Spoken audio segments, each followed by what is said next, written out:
جب تمہاری بہن وہاں فرعون کے ہاں گئی اور کہنے لگی کہ میں تمہیں اس کا پتہ دوں جو اس کو پالے پوسے، تو اس طریق سے ہم نے تم کو تمہاری ماں کے پاس پہنچا دیا تاکہ ان کی آنکھیں ٹھنڈی ہوں اور وہ رنج نہ کریں۔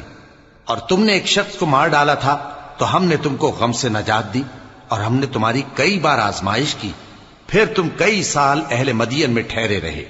پھر اے موسیٰ تم ایک اندازے پر آ پہنچے اور میں نے تم کو اپنے کام کے لیے بنایا ہے، تو تم اور تمہارا بھائی دونوں ہماری نشانیاں لے کر جاؤ اور میری یاد میں سستی نہ کرنا۔ دونوں فرعون کے پاس جاؤ کہ وہ سرکش ہو رہا ہے، اور اس سے نرمی سے بات کرنا، شاید وہ غور کرے یا ڈر جائے۔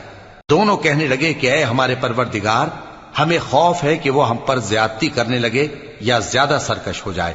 اللہ نے فرمایا کہ ڈرو مت، میں تمہارے ساتھ ہوں کہ سنتا اور دیکھتا ہوں۔ اچھا تو اس کے پاس جاؤ اور کہو کہ